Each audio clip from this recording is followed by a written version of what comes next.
Hello and welcome to the World Wanderers podcast, a proud part of the Wander Barn Podcast Network. I'm Ryan. I'm Amanda. And we're your hosts. We're a traveling couple and digital nomads taking you on our adventures as we explore locations, destinations, and careers. Enjoy the show.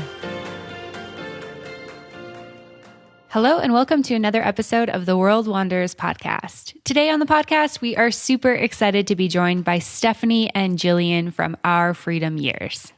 As Stephanie and Gillian built their careers, they realized they weren't having the adventure and the freedom that they wanted. So they started saving, took their careers to Singapore, and saved the way to financial independence.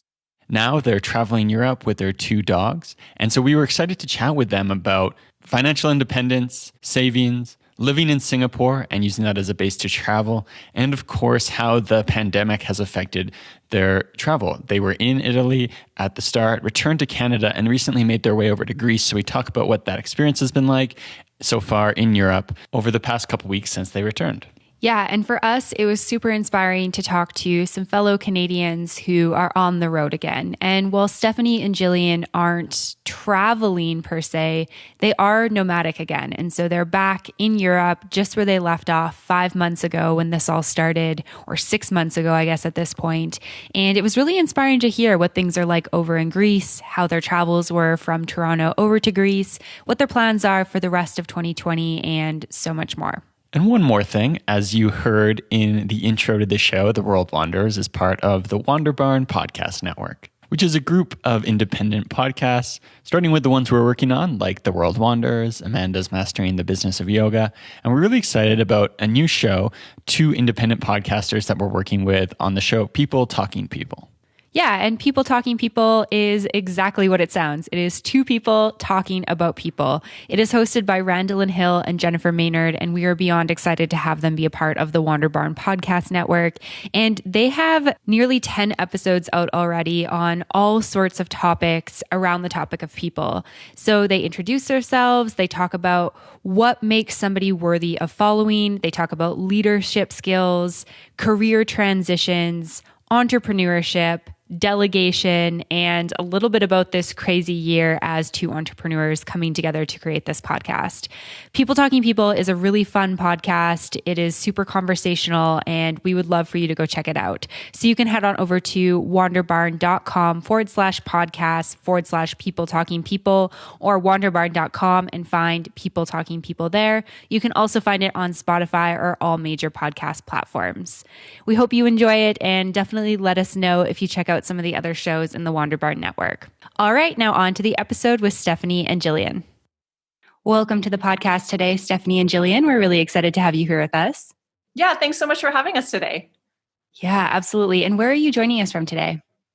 Today we are in hot and steamy Greece in the city of Athens. Amazing. We are a little bit jealous, if I'm being quite honest. It is very beautiful here in Canmore, Alberta. We have a beautiful, bluebird day, but Greece sounds pretty awesome after 5 months of being in Canada. Yeah, we felt the same way before we got back on the road. Yeah, for sure. And so there's lots of stuff we want to chat about in terms of what things have been like as nomads during this whole crazy pandemic. But let's back up a little bit. Can you both tell us a little bit about your travel stories and how you first started traveling and fell in love with travel? Sure. So this is Stephanie, and I will take you back in time to the early days of our relationship. So I think we always loved experiencing new cultures together. We were both very interested in travel, but we really only had that, one big international trip a year and then a few little long weekends here and there. So we were hungry for more experiences, but didn't really know how to bring more travel into our lives. And then I hit on the idea that maybe the best way to do it was by working overseas. That was something I had always been interested in anyway. And for some reason, Gillian let me talk her into it. And we started building networks and connections and targeting our career move, targeting Singapore for the next place that we would live our lives. So that was a really huge decision, and it took a lot to sort of pack up our lives and pack up our careers and move over there. But it did exactly what we're hoping it would do, which was open up a whole new world of travel for us. So we spent 6 years in Singapore. And in that time, we had the opportunity every long weekend, every time we possibly could, we would visit the closest place to us in Southeast Asia. So we managed to hit a lot of the countries that were around us. And then over the course of many years, we just kept traveling more and more whenever we could. And at one point, we realized travel is really important to us. It's actually what we want to be focusing on. We had chanced upon the concept of financial independence. We realized that we were good candidates for retiring early because we had been doing such a good job earning, saving, investing our money over the years. And so we made the big decision that we were going to put everything we had into attaining financial independence. And we were able to then truly say goodbye to our corporate lives last year and head off on the road to be full-time travelers. Oh, that's so awesome. Congratulations on making it there. Thank you.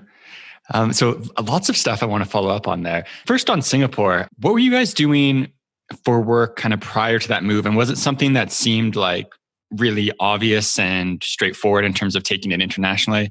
Or was it something that was a bit more challenging to kind of find that opportunity to go and do it abroad? So both of us were pretty well established in our careers, which I think really helped us to make the move. We had marketable skills. So for myself, I was working in healthcare, specifically on quality improvement. And Stephanie? So I was working in marketing and specifically in digital marketing. And for me, it was probably a little bit easier, I will say, because I was working in the world of advertising and I was working within an advertising agency that had an international network. So that gave me a little bit more of an in. I still had to do the hard work of sending out my resume and having a lot of phone calls late at night with people in Singapore and try to find an opening that was suitable. But we both eventually were able to land jobs. Gillian obviously had to work a little bit harder at it. And we actually made a trip to Singapore, first of all, to check it out, see is this a place that we want to live, and also to do a series of face-to-face meetings. I think we were doing 2-3 meetings a day that we had set up ahead of time just to network and kind of get some leads on jobs. And in fact, I ended up making another trip. It was this like whirlwind trip back so I could do some interviews face to face just to make sure that, I could make that connection and secure a job. And fortunately, it all worked out. So we both landed jobs that we started within, I think it was 3 months of our trip out there. So everything was pretty crazy. We sold our condo, our car, and just took off. And that was that. Wow, that's cool. Yeah, that's amazing. And what year was that? What year was that? So 7 years ago, if we can do 2013. the math. 2013. Okay. It's like 2020 minus 7 is 2013. Yes. That makes sense. My brain's gone soft in my early retirement. And it seems like just the perfect place. I mean, I guess there's probably maybe some places in Europe that are pretty amazing to do something similar in, but Singapore is just like such a great hub for just like you said, if you're able to work there and kind of afford the cost of living there, it's such an amazing place where you can travel to Bali, to Japan, to Korea, to Thailand. It's all like right in that neighborhood. Yeah, it's definitely, I have recommended it so many times to people who are looking for international experiences. So it's sort of the gateway to Asia for us, being in a country in Asia that actually speaks English as the first language and the language of business was so important, and it really eased our transition. And of course, the tax rate is much less than anything you would pay in Europe. So it was really a great opportunity for us. And again, we really recommend that if people are looking for opportunities out there in the world, it's a great place to look. Yeah, for sure. That's awesome. And I'm curious a little bit about like what the 6 years up until last year looked like in terms of savings. Like, how were you actually able to achieve, early retirement and financial independence? Because I think this is for a lot of people listening. It's like, the star eye emoji, like, oh my gosh, how do I do that? That sounds awesome. Well, I would say that we established a very good savings habit, like right from the get-go, before each of us met. When we met each other, we had already started saving money, and it was something that we carried on throughout our whole careers. And although, as we described in Singapore, how we were traveling, we were never, overextending ourselves. And a lot of the travel was actually available on, budget airlines, and we were traveling to lower cost places. So especially in the first few years, it was quite easy to be saving. There is a bit of a dangerous aspect of living in Singapore, in that there are a lot of opportunities to spend money and a lot of opportunities for lifestyle inflation. And so especially, as we kind of settled in, we were earning money, we were saving, but we didn't know initially that we had this retirement goal in mind. It did become more easy to, to travel a little bit farther, like, oh, let's go to New Zealand and rent a camper van. Let's go hiking in Japan. And so some of this started creeping in, and we really enjoyed those experiences. But at the same time, we were facing some burnout at work, and looking to our future. What did we want from life? And was this really the whole lifestyle that we wanted, this sort of work hard, play hard, or would we rather feel a bit more free in our lives? And that's when we stumbled on the concept of financial independence and retiring early. And we really knuckled down and kind of cut things back. In the last few years in Singapore, we were really pared back to, frugal living. We were happy, enjoying ourselves, but just making more of those frugal decisions. And we were able to put away enough that we can live off our passive income. And so I think for a lot of people, that idea of like going and working abroad is something that's like really attractive. Like, we both have friends who work for larger like multinational companies, and they've often talked about like, oh, I want to go work in Holland. I want to go work in this place where my company is as well. Well, and so I guess my question is, were there any challenges that came up from doing that weren't obvious, that you didn't expect going in, that were kind of like, oh, this is actually kind of hard. Like, I kind of miss being back in Canada? I think the hardest thing was really being so very far away from our friends and family, and especially being literally on the other side of the world. There was a very small window of time on a Saturday morning when we could call home and have a conversation and everyone would be awake.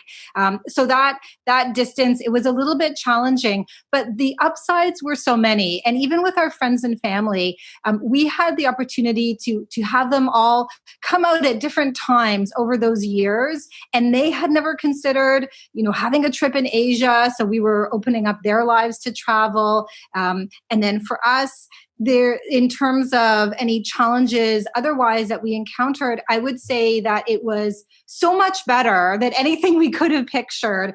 If I had known earlier in my career that this was a possibility and it would be such a great experience, I certainly would have done it earlier. So there were, particularly in Singapore, there were, very few challenges with integrating in the workplace because English was a shared language. It was just it was a really great opportunity. I don't know, Gillian, if you want to fill in any challenges you had. I guess I would just say, like, certainly there are differences in the culture. And so the important thing is to take some time to observe and, ask questions and, just watch a little before you suddenly jump in with whatever work style that you were used to back home. People are, for me, I found they were quite sort of forgiving. They say, oh, you're a foreigner. And that's a term that they use that I had to get used to, foreigner, and they expected you to be a bit odd. But I found that the transition was okay. And I was actually working basically in a fully local workplace. It was all Singaporeans that I was working with, which was a bit different from Stephanie. Mm-hmm. But ultimately, I didn't struggle too much, and settled in fine in terms of the workplace culture. I will say, though, that our experience was very particular to Singapore. Yeah. And if someone goes to another country, they could have a very different experience. So there are lots of other countries where I think it is not quite so easy to integrate and feel comfortable, and also be surrounded by an environment where you're surrounded by Western brands. So there are some, shared aspects to the culture. So it is very specific to Singapore. And it's funny. As part of my personal development post retirement, I've just finished doing this course on cultural sensitivity, and I wish that I had done that before going to Singapore, because now I feel there's things that I think I was missing that I would have seen if I had gone through something like this. So I would recommend anyone who is going to be, trying to integrate into another culture, that to try and see how they can learn a bit about the concepts and just prime themselves a bit better. I'm sure I committed all kinds of blunders and faux pas along the way that I wasn't even aware of at the time. Do you have any, a specific example? I'm curious of something where you're thinking now as you're going through that and I kind of committed this faux pas when I was there. Well, I'd say one thing that I did, which was a bit different. So I don't want to generalize about Asia, but I would say, as compared with North America, in North America, junior people are not necessarily as hesitant to speak up in meetings, whereas in Asia, it's a bit more often, and I'm not saying this is in all cases, a bit more often that more junior staff may not be the first to speak, or would look to the senior members in the meeting to speak up first. So for me, if I had something I was thinking, I would just pipe up and say whatever was on my mind. So later on, I realized that was not necessarily the usual thing to do. But once again, I think that's an example where, because I was a foreigner, it was oh, okay, well, she's speaking up. Sure, that's fine, and it didn't reflect too poorly on me, I don't think. Yeah, for sure. Thanks for sharing that. And it's interesting, as you both were talking, I was thinking about how for us, we have lived in a couple different countries at this point, but we always work remotely. So we get co-working spaces, and then we're working, in English on our own projects, on our own business stuff. And so you definitely get these, you pick up on these cultural nuances, and maybe you say something where somebody kind of laughs it off because you're a foreigner and stuff like that. But we've never had that full integration in a workplace. So it's really interesting to hear, what that's like, and kind of what it was like for both of you in Singapore. Yeah, great. Glad you find it interesting. Yeah, absolutely. And so you lived in Singapore for 6 years, and then last year you were able to retire from your careers. What did that look like in terms of making that shift into, okay, we're working on our own projects now and living more off of passive income as opposed to working, Monday to Friday, 9 to 5? It has been a night and day situation. So before we retired early, we were working at, our jobs, they were high stress. They were demanding. We had to give our all every single day of the week, and sometimes on the weekends, and sometimes on the evening. So it was a very typical crushing corporate experience. We really didn't know what it was to have free time. Suddenly, we are free, and we are structuring our own time and driving our own schedules. What we have found in that leap into being retired and having our own lives to put together as we want is that we really have to be very self-directed. So we have our creative projects that keep us challenged and help us sort of develop new skills in areas that we're interested in. And then we also have to really prioritize the travel experience and make sure that we are getting out and about in whatever city we're in, or trying to find a new natural setting, do some physical challenges, and then also at the same time in all of this have kind of healthy routines and a healthy lifestyle, because of course we're traveling with our 2 dogs, and they need a sense of stability even as we move from place to place. Yeah, that's super interesting to hear. And I'm curious, did you guys move over with your dogs from Canada in 2013? So we did move with our dog at the time, Sam, who she lived her retirement years in Singapore and eventually passed away. And so our 2 dogs now, we did get while we were in Singapore. And so they were this is their first international travel experience, and they've settled in just fine. Oh, that's amazing. What is it like to travel with animals? We actually didn't think it was going to be possible. The idea of traveling with our dogs never occurred to us because we didn't know that they were a size that's small enough to travel in the cabin of the plane. But we came across a blogger who was doing just that, traveling with her dog. And that kind of was mind blown. We were like, that is what we're going to do with our early retirement. We're going to travel. We're going to bring our dogs. So it does make things a little more complicated. We used to be the kind of travelers who just traveled with carry-on. And, like Stephanie described, we were used to moving from place to place. Now we've really slowed our travel down. We definitely have check bags because our dogs are our carry-on. And, dogs bring a certain routine to where we are. So we always need to be in a place with beautiful parks to walk in. And as well, if we're in, it's ideal if we're in a climate where there's outdoor eating available so that we can actually eat in restaurants on patios and that kind of thing. So it's definitely a consideration, but so far, especially in Europe, which is so dog friendly, it's actually been much better than we ever could have imagined. Yeah, that's really interesting to hear. Ryan and I don't have a pet. It's been a little tempting. Surprisingly, after 5 months of a pandemic. Yeah, it's been very tempting during this pandemic to get a little creature that we could entertain. But we're like, oh, it'd be so hard once we had one to travel. So it's interesting to hear that it hasn't been too bad for you guys, just a little bit of an adjustment.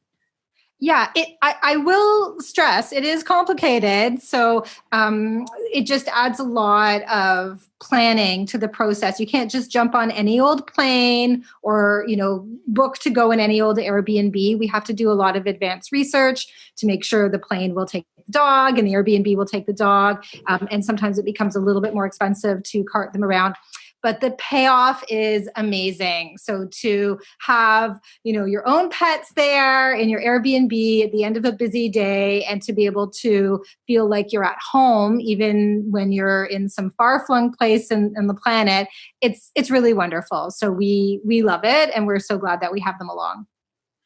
And so I'm assuming when you're in Europe, traveling between countries with the dogs isn't an issue at all. Is it is coming into Europe, do you have to do a quarantine, or what is it kind of like to go through immigration with the dogs? So there's no quarantine to enter Europe, unlike Singapore where there was a quarantine. And we knew after doing it once that was not something that we ever wanted to do again. So we probably won't be visiting Australia or New Zealand with the dogs because there are quarantines for those places. But it wasn't too bad, the preparations. They did need a rabies vaccination because they hadn't had one since Singapore is completely rabies-free. They also need some additional blood work. But once we entered, our first country was Poland. And the first thing we did when we got there was to get them an EU pet passport. And it really looks just basically like our Blue Canadian passport. It's got, you can there's a place for their photo. It has all their vaccination records inside. And that's basically the ticket for them to travel place to place with us. So as long as the rabies vaccination is documented in there every year and it's done in the EU, that's about it. So it's actually pretty straightforward once you have that paperwork in place. That EU dog passport sounds like the cutest thing I've ever heard in my life. It is pretty cute. Yeah. That's amazing. And so when you guys left Singapore last year, you headed to Europe. Is that right? Yes. Yeah. We knew after traveling so much in Asia, we were really interested to spend some more time in Europe. So we decided that would be where we wanted to spend at least our first year, maybe more. So we booked a ticket to the cheapest place that we could get to directly, which turned out to be a place that we were quite interested to go, which was Poland. So we spent a few weeks in Krakow as our first destination. Amazing. And then how long were you in Europe before this whole crazy pandemic happened? So we were just 6 months in our journey when suddenly we heard about this virus that seemed to be a little bit more ferocious than the usual kind. So that's really when everything went south for us in terms of this journey that we had been planning for so long and still had so much more of to enjoy. But you say just 6 months, but actually it felt quite full. Like, I am so happy for that first 6 months where we made our way through. We were in the Ukraine. We spent 2.5 months in Turkey, which we really enjoyed. Turkey in the winter is a great place to be, especially down on the Mediterranean coast. And then we had made our way to Italy. And that's when things started getting a little strange. We heard these things in the news, as well as some of our family members saying, hey, did you hear about this virus? In fact, we had a few family members who were supposed to come and meet us in Italy, and they were thinking about canceling their trips. And we were saying, oh, that's crazy. This is not a big deal. But yeah, obviously we were quite wrong. And things got a little crazy by let's see where we were, March. Yeah. So in March, we were actually in southern Italy when we heard that Italy had expanded the closure in the north. So they had sort of the quarantine area in the north. They expanded it nationwide. And so we quickly booked tickets to try and fly out. We thought, okay, well, we can outrun this. We can just fly off somewhere. So we booked some tickets to Hungary. We were going to go to Budapest. But overnight, the borders to Budapest or to Hungary closed, and we were just kind of stuck, and we didn't know what to do or where to go.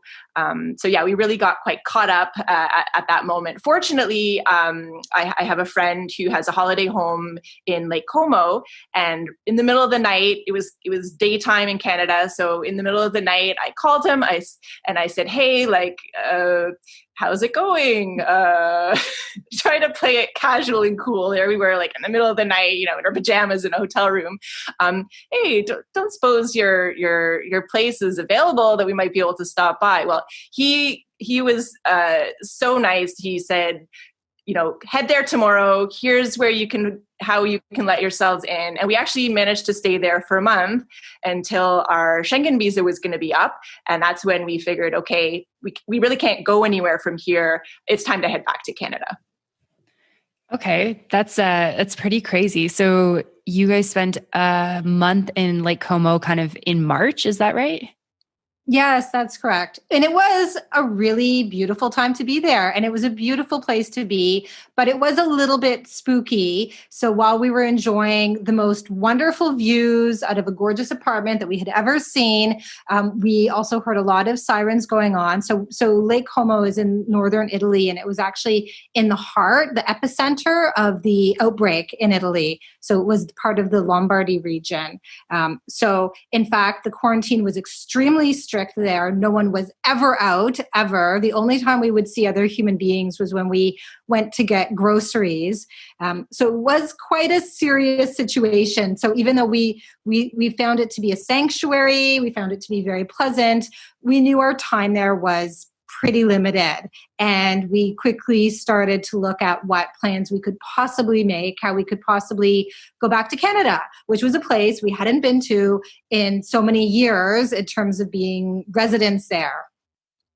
Yeah. It's really interesting to hear, being in northern Italy, which in March, was the epicenter of this virus. And it seems like, fear was pretty high and people were really uncertain. And I mean, I know what it was like to be in Panama and then travel through the States and get back to Canada at that point. And I feel like the vibe was very, very strange. So I can't even imagine what it would have been like in northern Italy at that time.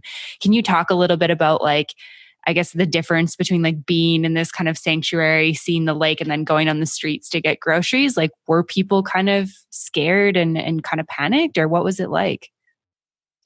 Yeah, so it might sound a little strange that we headed north at that time, but as I mentioned, we didn't know where to go or what to do, and we had a solution, and we knew that we'd be able to kind of get stocked up on groceries and everything, and really keep ourselves, safely away from anyone, and that was the case. So we felt pretty good about our decision, but definitely as soon as we stepped off the train, and first of all, the train, it was empty. I have never seen such an empty train. And then when we stepped off the train, the military was there, and they were checking people's paperwork, and they must have thought we were crazy. These like tourist looking people just like wandering off with our dogs and our suitcases. And we just kind of quickly scuttled along, didn't want to, have any trouble. And we got ourselves stocked up, and then we just kind of, hid away. Aside from, walking just behind us, we had a very remote kind of farmer's field area that we could get outside in, so we could feel, not too stifled by what we knew was going on. But when we would go down into the town, every week or so, just to get those essentials, it was very, I'd say, strained. People were still, chatting, but you could see like everyone, social distancing was very much in full effect. And that was something that we weren't used to seeing at that point.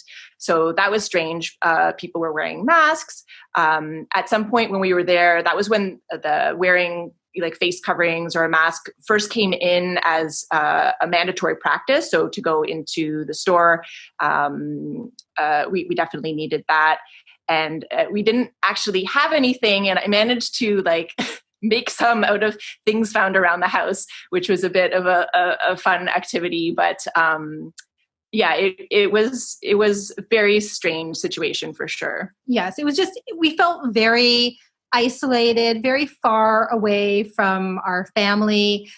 Again, we were safe, but it was a little spooky. Hearing sirens going and knowing that ambulances were going around the neighborhoods every other day or so. Occasionally we would hear someone on a loudspeaker telling people in Italian to stay inside. Yeah. So it definitely wasn't probably the lovely carefree Lake Como that most people would associate. Yeah, that sounds like a really, spooky seems like a really good word for it. Spooky experience and just there was so much uncertainty at that point. I think that it's just so hard when you don't know what's going on. And it seemed like people didn't really understand the virus. And I mean, we can definitely relate to the idea of being somewhere that's not home and being like, well, we'll probably be fine here. We'll probably be safe. But it seems like if this is like worst case scenario, we want to be like close to family and friends and close to, our network and in the country that we know and understand. Like, it's just, I feel like I really struggled with the idea around going home of like, I don't run from situations that are hard. Like that was something that I always promised myself from the first time that Ryan and I went backpacking. Like, this is going to get uncomfortable. There's going to be times where I'd rather just be at home with my comforts, and I'm not going to do that. I'm not going to run home. And with the virus, I really had that kind of internal, like, I don't run when things get hard. And then I was like, okay, Amanda, don't be stupid. There's like a virus that we don't understand, and you don't want to be stuck here. Like, you want to be home if this gets really bad. So can definitely understand that aspect of things. I'd be curious to know what it was like to get back to Canada, because you guys went in April, right? Yeah. So early on, we had looked at flights, and of course they were hugely expensive, and we kind of thought we kind of put it out of our mind. And maybe we were a bit like on the same page as you, where we were thinking, okay, well, maybe we can wait this out. Like, maybe this is, I mean, we did not know what the months would bring. So we were just kind of settling into things. I mean, we were still in the middle of our travels in Europe. We weren't really wanting to leave or planning to leave. But eventually things really sunk in, and we knew that the right thing to do was to head back to Canada. And fortunately, Air Canada was keeping one flight a day running from Frankfurt. And we were able to book a flight that would just with one connection get us back, because we were pretty worried. It made us nervous to fly, to be routed all over the place. We were scared we would get to wherever we were connecting to, and if the border was closed, what was going to happen. We were pretty worried about actually being able to make our way back. But in fact, we booked our flight. We counted down the days and kind of watched, okay, like, are these flights going every day? Is this for real? And finally the day came, and we got there. We made our way through the completely empty airports. when we finally got on the flight from Frankfurt back to Canada, we were amazed to see a total of 15 people on this plane that was for over 400. So we really had a lot of room to stretch out on that one, and certainly didn't have to worry, about catching anything. So that was a relief for sure. Yeah, that's like a pre-pandemic dream on a plane. Yeah, definitely. But we were like, oh, the flight attendants came through just a few times during the whole how many hours, like the services were suddenly like completely gone. We were like, hey, where's that, wine that we normally get to help us settle in? Yeah. But we were just really glad to be able to make our way smoothly, and, just grateful that Air Canada kept that flight going. And they did say that they were flying medical supplies back, as a cargo as well. So we didn't feel like quite as bad about this empty plane going back and forth. But it was definitely a surreal experience for sure. Yeah, I imagine. And at that point, did you have already I don't know kind of what you're like in terms of planning, but I know for us, we had like a couple trips planned and all that just kind of went out the window. Did you already have like months ahead of stuff planned? Oh, of course, because we're planners and we love to get every detail locked down and buy every train ticket and every ferry ticket. So we had already booked our transportation and our lodgings for the next couple months. We were going to go to Croatia from Italy. We were going to go to Montenegro. In fact, we were just in the midst of settling on, which lovely town we would go to after Montenegro. So we had a lot of plans that we had to undo. And fortunately, for the vast majority of things, we were able to get full refunds for those. But we learned a lot. We learned that booking too far in advance is not a good idea, especially, in these strange times that we're in right now when borders can close at a moment's notice. In fact, we should not be planning so far ahead. Yeah. It's interesting because we're kind of in that stage where we're starting to think about it, and there's just like so much kind of in flux where you're like, it's hard to know how to make decisions. So I'm curious, you go back to Canada, like we've been relatively lucky in Canada that things haven't got so bad. When did you start thinking like, hey, it might be all right for us to get back and kind of go base ourselves over in Europe? So for the first few months back, we were just glad to be there, glad to be having all this time with friends and family, which we hadn't had extended periods of time in so many years. And of course, it was summer. And although, we couldn't, life looked different, we were still enjoying summer in Toronto. And so that was great. At the same time, we were kind of wondering like, okay, I mean, this is great and all, but we don't have a permanent home in Toronto. Our life is nomadic at this point. And, when can we, think about getting on the road again? Is it responsible? How can we stay safe? How can we, respect the communities that we're going to? So we had all these different things on our minds. So we were watching closely in terms of the reopening of the EU. And on the 1st of July, they made an announcement about which countries they were recommending that the different other like EU countries allow to enter. And so fortunately, Canada was on that list.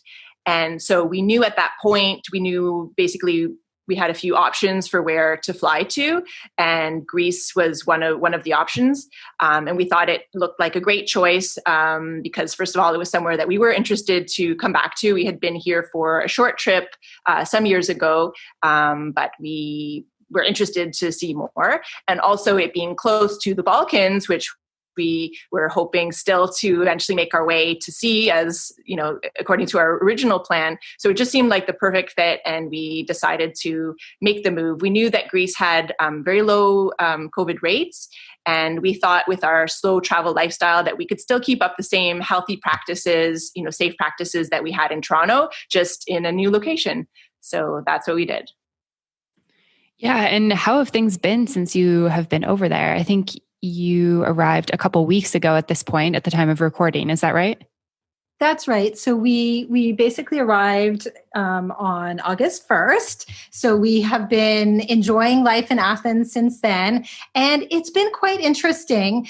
We have noticed quite a few differences between how people are responding to COVID here versus at home. So what we would say is that anything that is related to serving the tourist industry, they're a bit more strict on how you can, be in the space and also be around other people. So any museums, major sites, there are a lot of rules about keeping your mask on, about maintaining that safe distance.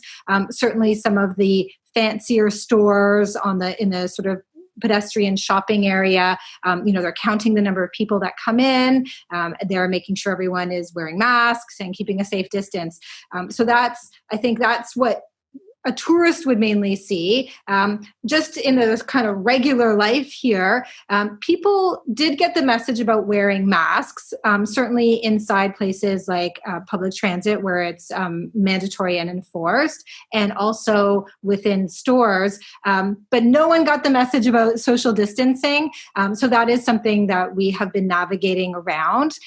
We were very used to that in Toronto. I think that was just something that was a little bit more communicated by the health authorities there. But here in Athens, people are definitely not worried about getting too close to you. So we are finding we do need to wear the masks a bit more often, just even on the street.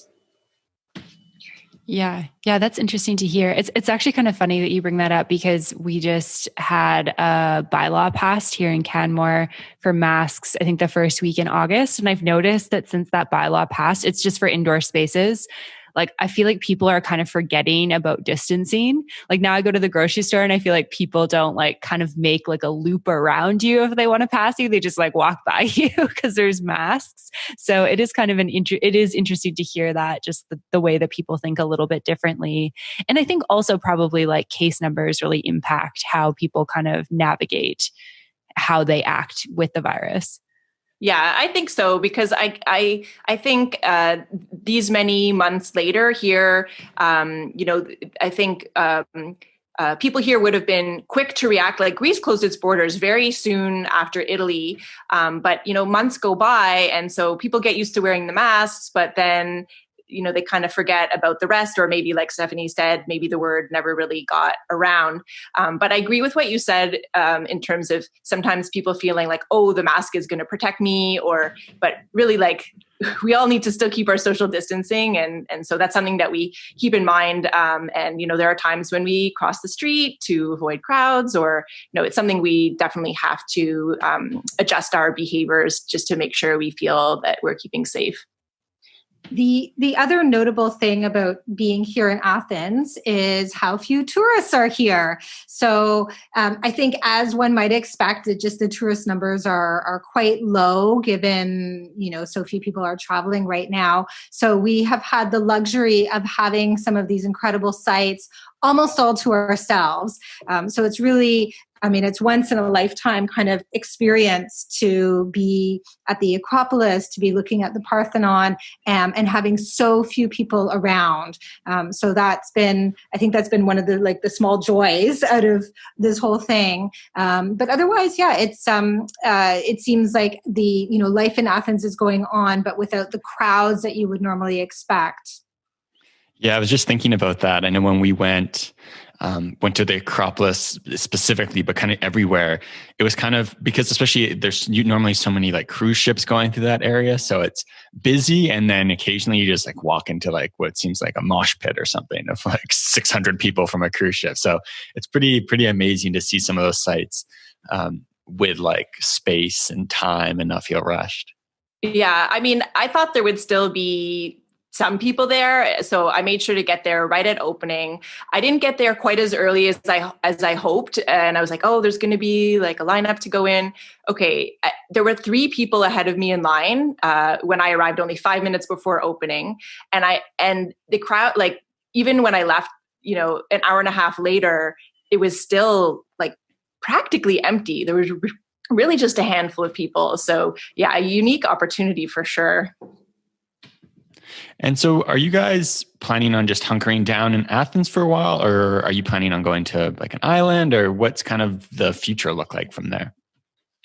So we have this full month in Athens, which I think we've just got about 1 week more to go.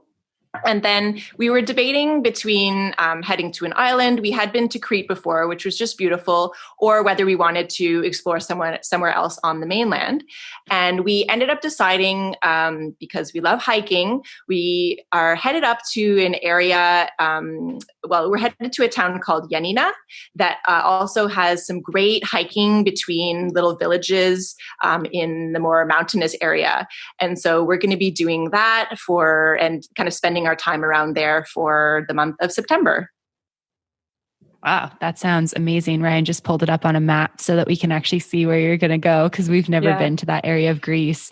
But that sounds like it's going to be incredible. And one of the things I'm curious about, because like we said before we started recording, Ryan and I are definitely getting the itch to go. I think that many people listening are probably like, okay, can I start traveling again too?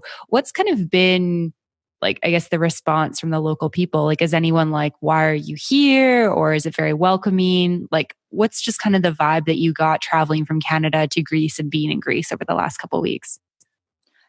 Everyone has been, or I will say, some of the people that we've come in contact to. So because we are in a place for months, we start seeing the same familiar faces over and over again. We are very obviously tourists, coming in with our two dogs and looking much like tourists.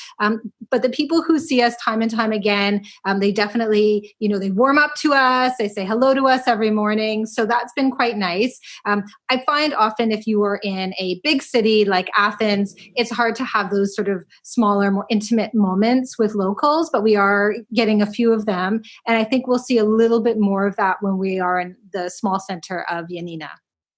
But certainly in terms of reacting to us as tourists, I haven't gotten any kind of sense of like, oh, you shouldn't be coming here and like spreading germs or, anything like that. I mean, the people seem happy to have us, we're always welcomed into restaurants, everything. And I mean, to be perfectly honest, I'm sure they're happy to have the business. So yeah, there doesn't seem to be any backlash against tourism here. Yeah, that's really great to hear, because I think that, like you touched on, the responsibility aspect of it, I think is important for us as travelers and as nomads. And it's really interesting. I've been thinking kind of, I guess, like what it's like in an actual place versus kind of what the media is portraying. And I think that, if you watch the news, it's like, don't travel, Canadians shouldn't leave, and many other countries, but specifically we see Canada stuff, obviously. And then, we've been starting to suss out with some friends that are abroad, like, what is it like there? What's the vibe? And we were talking with some friends in Mexico, and one friend in Guadalajara was like, I don't think there'd be any issue if you came here. Like, people rely on tourism money. Like, I think they'd be happy for you to be here for the most part, as long as you're being responsible and safe and that type of thing, and not going places if you're sick. So it is interesting to hear that your experience has been very welcoming as well. I think certainly, especially because we are slow traveling, I think I would feel a bit differently about, bouncing from place to place, coming into contact with a lot of different people, different forms of transportation.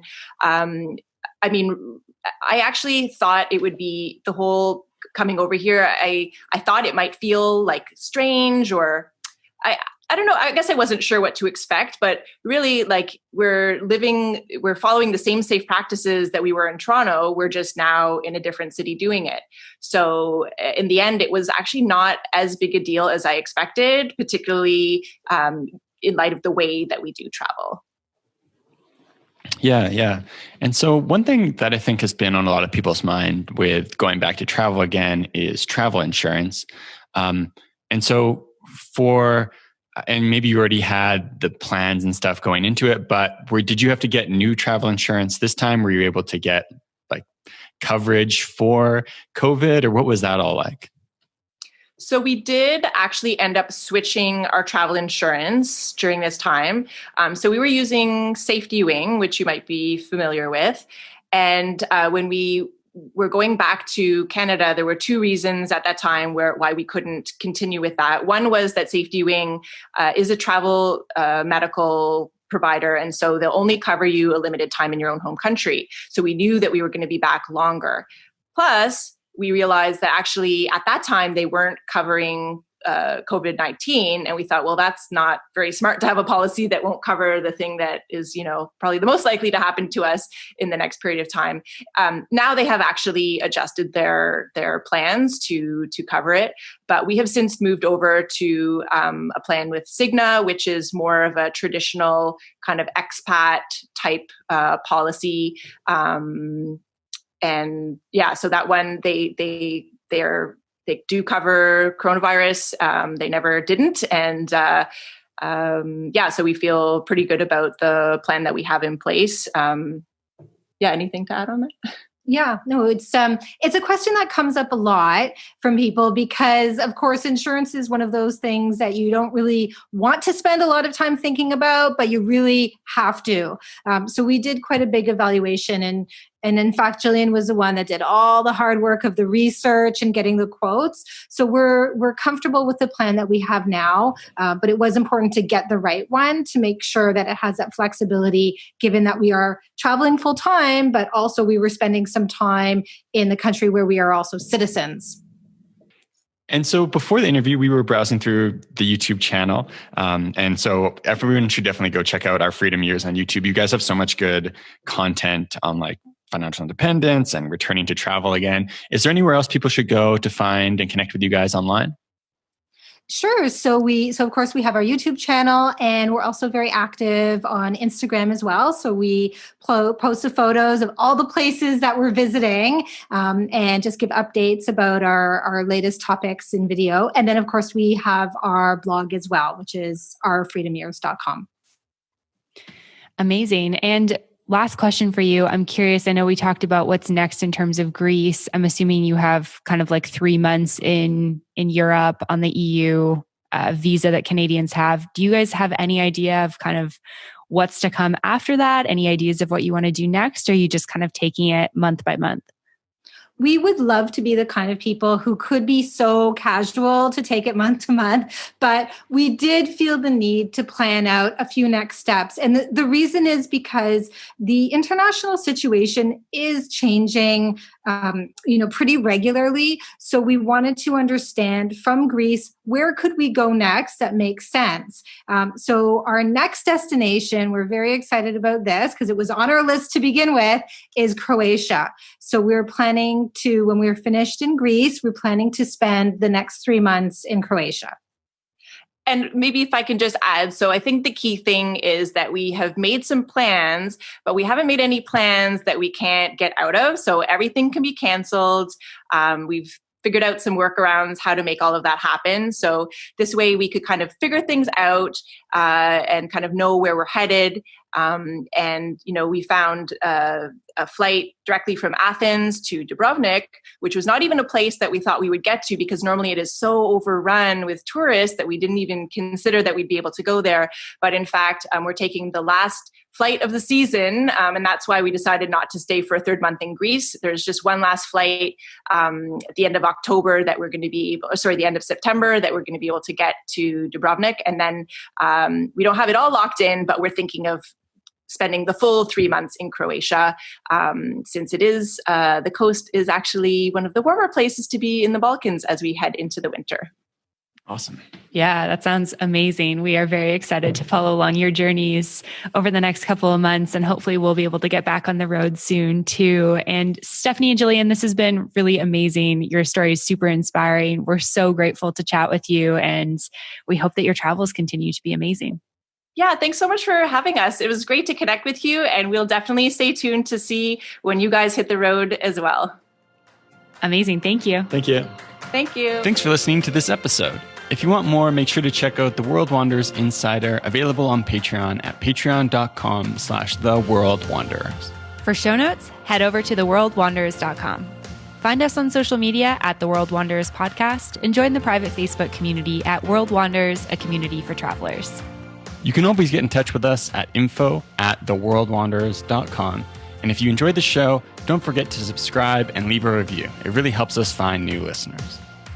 See you next time.